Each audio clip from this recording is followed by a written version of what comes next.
Hello, everyone. Thank you for tuning in. I am Jay Lee. This is Jay Lee's Corner, and this is my review. Why is the camera so goddamn close?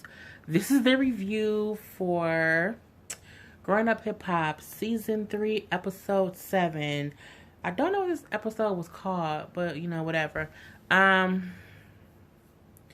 lot and nothing happened in this episode. The big things with this episode was mainly, Egypt reading Peppa's book and talking to Pep talking to TT because she's pissed, and Boobie's a goddamn drug addict and alcoholic. Everything in between, I kind of really didn't even care about. The whole Angela, she made up with, you know what I'm gonna do? I'm gonna cover the small parts that I can remember. That's, bullshit. Angela and her sister Darian, they made up. Whoop-de-fucking-do. She meets with her assistant because she wants to have a little show for a hair extension line that she has. She wants Darian to model the hair, even though at that point in time they weren't really talking. She FaceTimed her mom to see if her mom could talk to the sister for her. And the mom was like, y'all need to talk. She don't want to talk to me, but y'all need to talk. But she doesn't want to talk to me, so she should, back and forth. But you're the older sister, sometimes you can be standoffish. Oh my God, whatever. Her and Darian do end up meeting when she's in New York. They have a conversation. Darian is now in a gooder, it's not proper English, in a better mood. And she's like, I'm better now. I'm in a better headspace, and I can accept that you want us to get closer. And they make up. What I can say is Darian's fake ass swoops gelled down baby hair got on every nerve that I have. I hate people with fake baby hair. And the fake baby hair didn't look any better with them dark ass eyebrows and that black ass lip liner. I'm like, okay, I don't know if you're trying for a goth look. But them edges is not what's hype in the streets. It was just, you can tell she took a toothbrush and some, some kind of monkey glue to her edges and just swooped them, and it was making me go crazy. And I'm like, whatever. But Vanessa came up, was happy they made up. Not at all sister, buddy, working towards a better relationship. And Darian did model her hair. Now, when Darian got a new weave, it was pretty. She didn't have them fake ass swoops, fake ass baby hair, and it was cute. And they was all sisters. Whoop-de-fucking-do. Christiana and this goddamn half sister story that's been going on since fucking season 1. I'm goddamn tired of it. No one believes that your daddy, and I don't know which DeBarge your daddy is. I think your daddy not El DeBarge, but no one, whoever was married to Janet Jackson back in the day that I can't remember what his name is right now. Please leave this whole storyline of a half sister. Leave it the fuck alone. Janet Jackson's secret baby ain't gonna be revealed on Growing Up Hip Hop. We ain't here for it, mama. Please make some music, do a video shoot, do a goddamn two-step to a song that we can dance to, anything, but keep talking about this fake ass half sister that your daddy and Janet Jackson could have possibly had 30 years ago. I don't give no fucks about it. I'm like, when she brought it up, and I was like, oh my God, this is just stupid. Fucking aggravating. She even, when she goes to meet her Uncle L to talk about it, because oh my God, this just driving me crazy. I just want the story to be over. Well, guess what, Christiana? So the fuck do we, okay? We want it to be over and done with. But she goes to meet with her Uncle L, and he's like, you seem really worked up about this. You think, someone is trying to blackmail or something like that? Because her grandmother, her father's mom, says she found some girl who can possibly be the daughter. This can be the daughter or whatever. And now she's like, well, I'm going to call grandma. And so grandma can get it hooked up so we can meet this girl and we can get a DNA test. She then calls the grandma on the phone. I think we can meet her and have a DNA test and we can get it, done and over with. She's like, yeah, we can make it official, baby.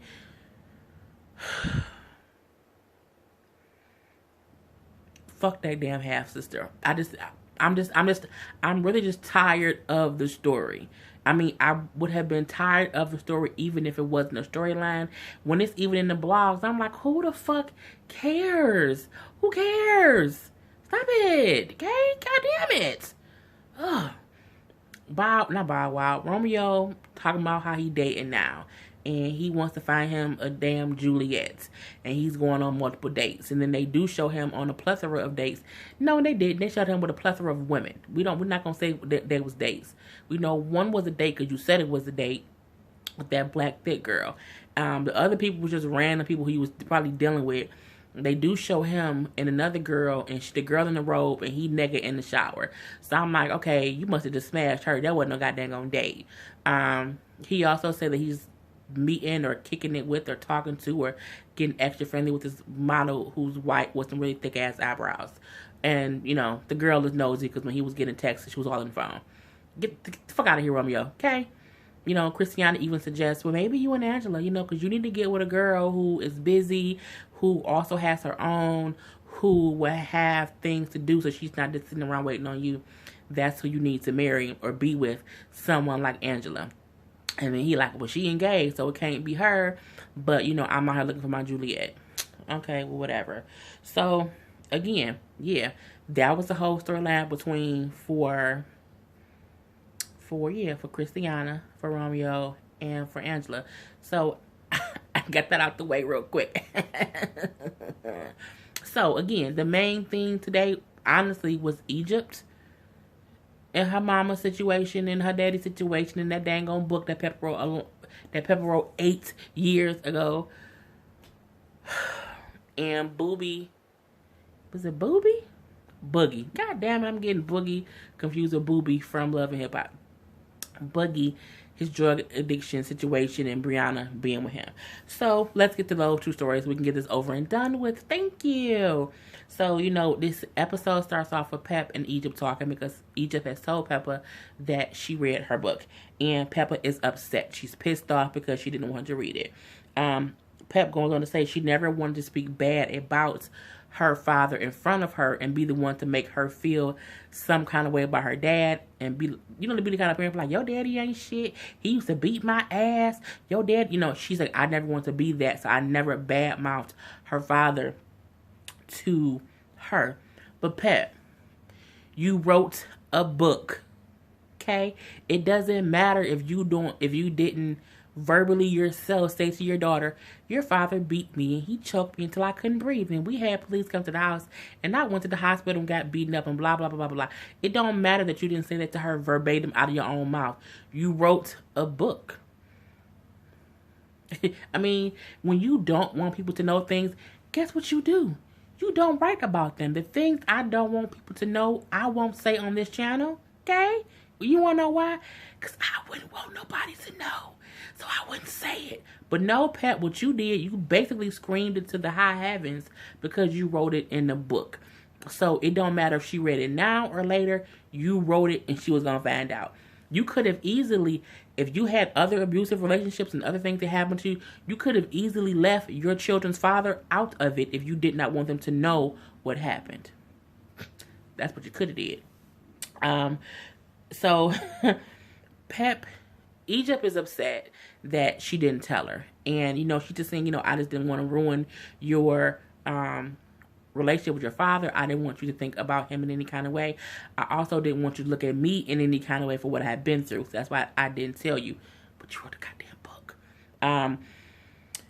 She did go on to say, I met your father. We was really, really young.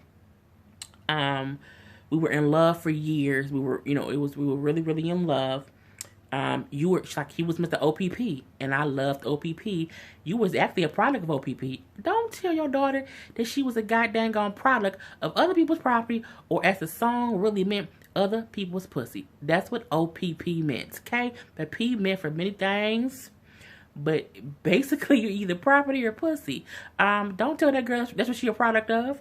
But you done with OPP? Yeah, I was, I'm a 90s baby. Well, no, I'm an 80s baby. I was born in 82. So, yeah, I know Naughty by Nature's lyrics and all that stuff. Anywho, but she said, yeah, they dated, were in love. They got married. Things were happy. But then, things got rough. Abuse happened. She then said, when the abuse got to that bad of a point, we broke up and we never got back together. And Egypt is like, she wants her dad to apologize to her mom, because her mom is saying, he never apologized because after the abuse happened, we just broke up, so he didn't apologize. I kind of, sort of, a little bit out of just a little bit. I really wonder if he never, ever apologized, or if he didn't apologize how she wanted him to. You know what I'm saying? Because I feel like if somebody beats you, because I've seen them in the same circles before, you know what I'm saying, here and there over the years. So I just feel like if somebody beats you and y'all have never had that conversation, y'all wouldn't be civil. Because you beat my ass and you never apologize. You know what I'm saying? So I'm like, I wonder what she means by he never. I mean, did he really never? I really wonder that. And I'm not down her word. I'm not slut shaming or abuse shaming or, victim blaming. I'm just wondering, me as a person, I'm wondering, did he really not ever apologize? She then tells Egypt, you are proof of my strength and my survival. Cool. I brought up Romeo and Christiana having a conversation about him dating. What I wanted to say was, at this little party that they were at, Christiana also brought Adonis. I'm also tired of her bringing Adonis to every goddamn on party.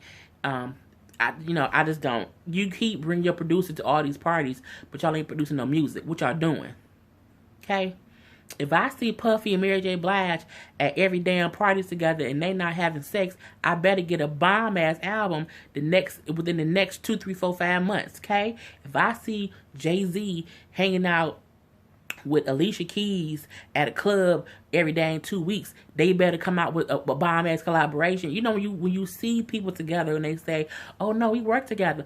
Where is the product, okay? Stop bringing Adonis to parties if you can't produce no damn music. Because you can't keep saying he your fucking producer if y'all ain't producing shit. Besides sex tapes. Just saying. There was also at the scene, some stuff I forgot.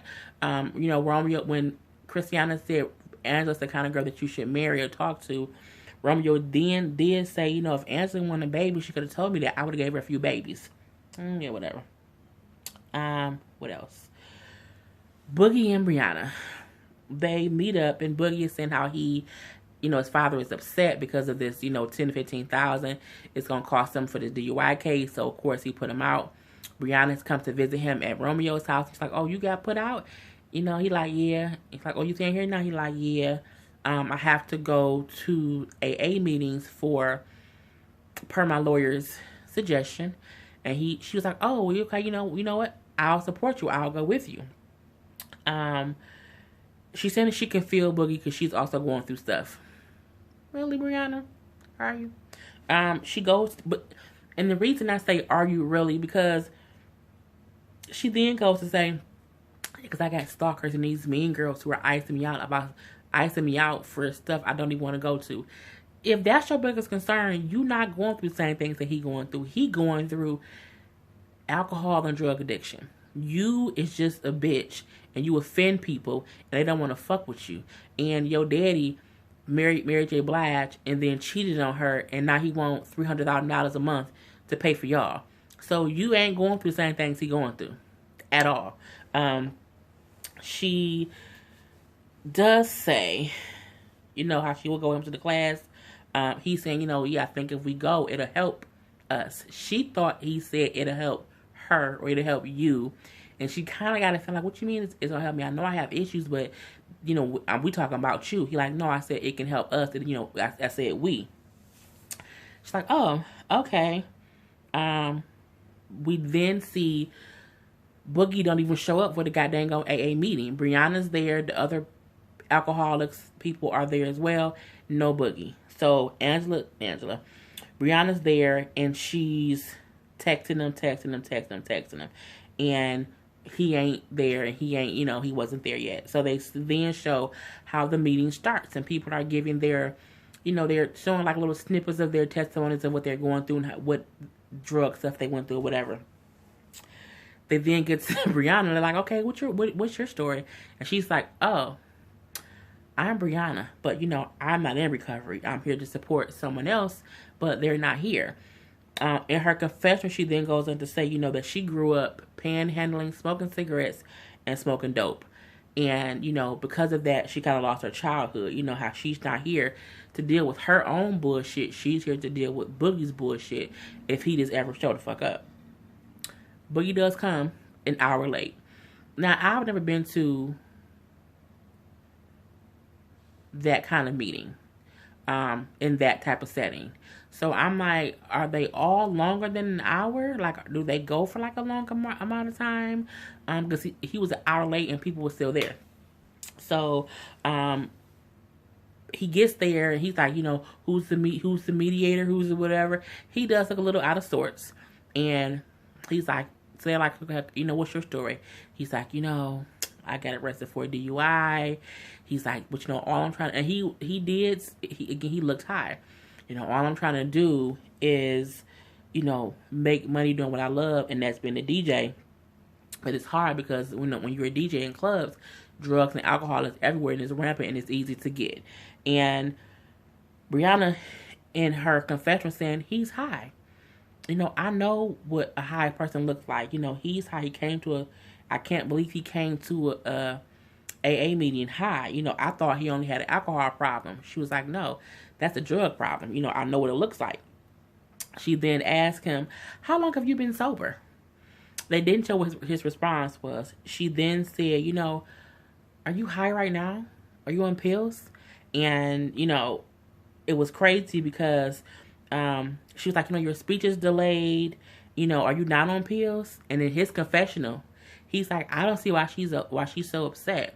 You know, I did what any other person with anxiety would do. I took some medication for it. He's like, I just didn't get it from a medical doctor. I got it from a street pharmacist. And he did this, I don't know, Kanye shrug of the shoulders of a typical kid who is making excuses for being high, is what he did. I'm like, that's crazy. Then Brianna then says, no, the mediator guy asked him, what happens if you get pulled over again? What's the consequence? He like, oh, I can go to jail for 10 days. And he like, do you want to go to jail for 10 days? And he was like, hey, you know, no, not at all. Brianna then says, maybe you need to go to jail. Just as a wake-up call.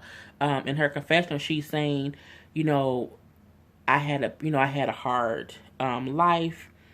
I did drugs for years. I lost my childhood because of it.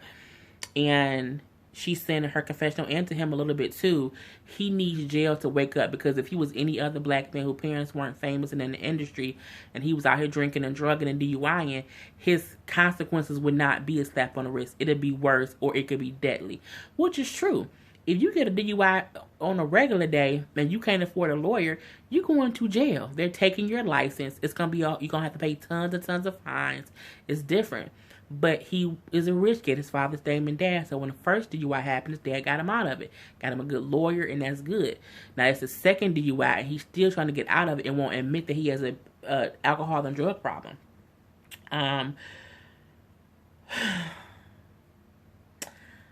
So they're there, and he's kind of not addressing his problem. Brianna, they then shoot to Romeo at this party. And that's the party when he was with the girl with the dark eyebrows or whatever. And so Brianna texts Romeo saying, you know, Boogie's out of control. He has a drug and alcohol problem. He needs help. So Romeo texts back like, okay, I didn't know. Cool. I'm going to clear out my house before he get here. Because see there with people partying, they got, you know, liquor and stuff, and they getting drunk. And that's when I said he had a nosy girl with him, because when Brianna was texting him, the dark eyebrow girl, when he texting, she come over his shoulder and she was like reading the text. And he was like, you being nosy? She was like, yeah, kinda. Get your nosy ass back, little girl. You don't know me. You know what I'm saying? At all. So Romeo does clear out his house because, again, he has a drug problem. He does say that he did not know Boogie had demons like that. He just didn't know that. They then show that Brianna calls Damon Dash and leaves him a message, Boogie's father, saying Boogie is having, you know, he's having an issue. I just need to talk to you. It's important. If you can call me so we can talk about it. We then see the next scene is Egypt talking to TT. Letting TT know, my mom knows you gave me the book. She knows I read it. And, you know, she's like, I just don't understand how my father could have abused my mom. You know, I can't get it. You know, he's always told me not to date guys who beat women. And I'm like, well, that's crazy, because how can you tell me that when you beat my mom? You know, how can you be a hypocrite? And teacher's like, you know, this is when your age is showing, you know, you're showing how young you are, because you can't grasp the concept that your parents want something better for you than what they were or what they did. Which is true. You can have a parent who's on crack who don't want you to smoke crack. You can have a parent who was an alcoholic and they don't want you to be an alcoholic. It's because they've lived it already. They have already went through the pitfalls of that. But she don't get it. She feeling like if he telling me don't do something, it's because he didn't do it. No. It's because he probably either did do it or saw it or know the effects of it. So he's telling you don't do it. But she's only 18. She's pretty sheltered, as I see. And she doesn't get it. And TT is like, well, no, I get that. I mean, Egypt was like, well, I get that, but still it's just crazy to me that, you know, he did this stuff. And TT is like, why are y'all opening up this box? Like, why are y'all bringing this stuff up? And then Egypt said, because my mom sold it. The book is on Amazon. She sold it. So that's why. Which is very true. You sold a story and it's going to keep coming up, especially when you write something. And Egypt feels like she wants her dad to feel bad. She wants her dad to feel sorry for what he did. And Titi's like, well, how do you know that he doesn't feel sorry? And she's like, well, my mom said he never apologized, so he can't feel sorry if he never apologized for it. Again, that shows her age. You sometimes can feel horrible about things, and you can feel so bad that you're ashamed to even apologize about it. But just because you haven't apologized for something does not mean that you don't feel horrible that you did it. You know what I'm saying? You just sometimes have to swallow your pride to do that apology. So yeah. We then see Pep talking to TT in a separate scene, and she feels like TT basically betrayed her by giving Egypt the book. And TT she I can't believe you gave her the book. Why would you do that? You betrayed me. You were supposed to keep her safe. I brought you here to, you know, keep her, to help me with her while I'm not here when I'm on the road. And you gave her my book. And TT but you wrote the book. I don't care that I wrote the book. I never wanted her to read it like that. I didn't want her to know. And TT kept saying, but you wrote the book. You shouldn't have wrote it if you didn't want her to know. You wrote the book 8 years ago. Now she's 18. What did you expect? You put all of this in the book. How did you think you can keep it from her? And Pep keeps saying, but she didn't read it until you gave it to her. You know, you shouldn't have made that decision. You know, I had an idea in my head about when I would let her read the book. We would do it together. I can tell her myself what was in the book. I didn't want her to read it herself. And you took that from me. I had a plan. TT then does say, well, I'm sorry. I didn't know that. You know, I was trying to help Egypt. It had nothing to do with you. Pep sometimes need to understand stuff ain't about her. This show ain't even supposed to be about you. But you in a lot of these goddamn scenes, Peppa. Sit your ass down somewhere. She then tells TT, you know, this next time, just stay out of it. You write another book. I mean, what else is she going to stay out of? And again, you left her there with your daughter. So if you didn't want your daughter knowing something that you wrote, one, you shouldn't have wrote it. And two, you should be there. I mean, because that's, you know, I feel like Peppa is making a lot of excuses for Egypt reading that book, and she won't acknowledge the fact that you wrote the book. You know what I'm saying? You wrote the book. If someone else wrote the book about y'all, I can get you being pissed off that somebody gave her the book. If Salt wrote a book and talked about stuff that happened between you and Tretch, you can damn well be pissed off at anybody for giving your daughter that book when you told her don't read it. But when you yourself write the book, you can't get mad that someone reads it. You wrote it because you wanted people to read it. If you didn't want your child to know something, you shouldn't have put it in the book. Point blank, period. Should TT have given her the book? No. But come on now. Egypt, you could have, everybody kept saying Egypt could have got that book in many ways. You know what I'm saying? It was actually just, it saved her $15 from Amazon. That's really all it was. So yeah. The last scene that we see with Egypt and them, she goes to meet her father, who was Tretch from Naughty by Nature. And I didn't write many notes because I wrote some, but not many. She's like, she just wants the situation to be resolved. I am wondering what she wants resolved. I'm wondering, is Tretch and Peppa, beefed out? Is something between them two not resolved? Because you're saying you want something resolved, but if you want to resolve for your own self, you bringing up old skeletons that's already been buried. They dead and buried. You bringing it back up because of how you feel. If your mom wrote that book 8 years ago, I'm just assuming 8 years ago when Treacherous read it, they had to talked about it. You know what I'm saying? So when she's like, I just want things to be resolved, I'm like, what are you trying to resolve? Like, where, that whole thing. Treacherous goes in to say how, he met her mom. He was really, I was like 20, 21. I was very much so, rough around the edges. I was not, I was very rough around the edges, not really smooth. Meaning he was, a diamond in the rough, basically. He admits there were physical altercations. He says, there were physical altercations. He was like, but before they got too worse, we weren't together anymore. He then goes on to say how it was a lot of lies in the book. Now, his daughter thought he was saying the book itself was a lie. I'm like, I'm an adult. I get what he's saying. He wasn't saying the book was a lie. He's admitting things did happen. What he was trying to say was he feels like his point of view on things is things in that book was exaggerated. So there were lies. Everyone knows when something happens, it's always two sides of the story. Everyone always have their version of what happened. So Pep's version of what happened is her side. Treacherous' version of what happened is his side. Somewhere in the middle is the truth.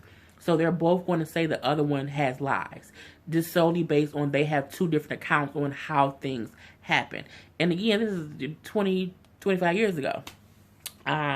So I felt like he was saying things in the book were a lie. Not that I didn't do wrong to your mother. He did say how, it's wrong to be accused of things you didn't do. He's like, I'm ashamed of a lot of things I've done, but I'm not the savage I'm being made out to be. That's why I'm saying I think he's saying the book made him out to be a monster. And he's not a monster. He's not a savage. But I did things and I'm ashamed of them. Meaning I did put my hands on your mama. I did that. But I didn't go as far as she made it out to be. He was like, I'm always used I'm used to being, the scapegoat or people, being hard on me or whatever. And Egypt was like, well, I just think mom needs an apology. And he's like, so she told you I didn't apologize? And she's like, yeah, basically. He kind of laughed. And he's like, look, I miss time with y'all. I love y'all. I'm also used to being a bad guy.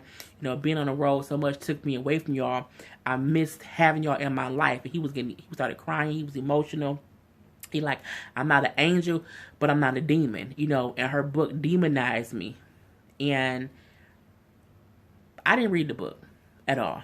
But I do think between what Pep said and what Treacherous is saying is the truth.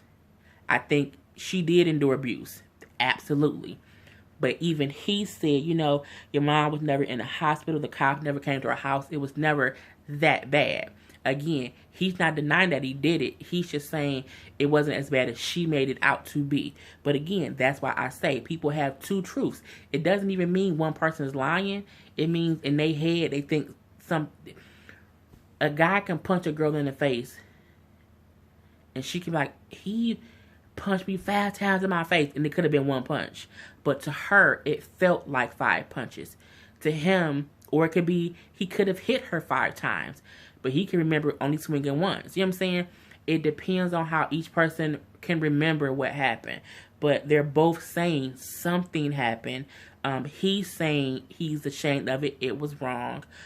He's saying that he apologized. Again, he probably apologized in his own way. And Pep probably wanted a clear, I beat you. I'm sorry for beating you. And he could have said something like, I'm sorry that things got out of hand. You know what I'm saying? Sometimes people want a specific type of apology. That's what I'm saying. It's tough because Egypt is trying to resolve a situation that happened so long ago that the two people going to keep having different ideas of what happened. So, yeah. Again, he was crying. just because he was saying how he missed time with his family because of things he did, because of mistakes he made. He's saying how he wasn't close with them, how he wasn't with them because of the things he did. So it shows that he clearly feels horrible because he lost his family in different ways. And now because of the book that his ex-wife wrote, is demonizing him even more and probably separating him more because, again, his daughter is there with him and she's saying, I want my dad to feel bad. So, it has to be hard on both, because also on Peppa's side, she doesn't want to see Egypt hurt. But again, you should not have wrote that in your book. It's my opinion. I feel like you could have still had that book and not have that in it so that it did not affect your daughter. You know what I'm saying? I think that's just my opinion. I don't care. So, her and Tretch, as he's crying, she walked and she's crying because she's like, I didn't know my dad would get so emotional now. So I'm caught in the middle because he has a different story and I'm trying to think of who I should believe. You should just get out of it. That's your dad. That's your mom. You can love them and not concern yourself with their past, because their past has nothing to do with you or your future. You know what I'm saying? And I think she needs to grow up and realize that. Point blank, period. But, as he's crying, she's crying, then they show them hugging and he's talking to her in a low voice, like, all we have is love. That's where we live in now. All we have is love. And again, she's saying, Egypt was saying, now she feel bad that her dad is getting the heat from the book. She's like, but if he did it, he has to pay the price. But it's like, I felt like when she said that, I'm like, what if you found out your mama did exaggerate? What if you look into it and you find out there's no record of your mama ever being in the hospital? Are you going to feel like your mom should be able to lie? You know what I'm saying? Like, that's how I'm like, I just think Brianna needs to stay out of it. Point blank, period. So, yeah, the last scene is Brianna going to talk to Dame. Dame in the robe. Why I would never want to go see my friend's parent and they sitting there in the goddamn robe. Put some fucking clothes on, Dame. You got people in the house. God damn it, Dame. It was a short scene. She says that I'm coming to talk to you about, Boogie is worse than I thought it was. It's not just alcohol. And he's like, he's popping pills too, isn't he? And she was like, not just pills. And lean. And he was just like, and he looked shocked, and then the episode went off. Am I shocked that he's doing lean? No. Do I think he needs rehab? Yes. Does he have a drug problem, alcohol problem, and lean problem? Absolutely. You know what I'm saying? Hopefully he sees this season and sees how bad he looks, and he'll take his drug addiction serious. But that's my review of Growing Up Hip Hop, the LA version. I am going to sleep right now, people. I hope you all enjoyed. I'll be back next time. Until then, I am Jay Lee. This is Jay Lee's Corner.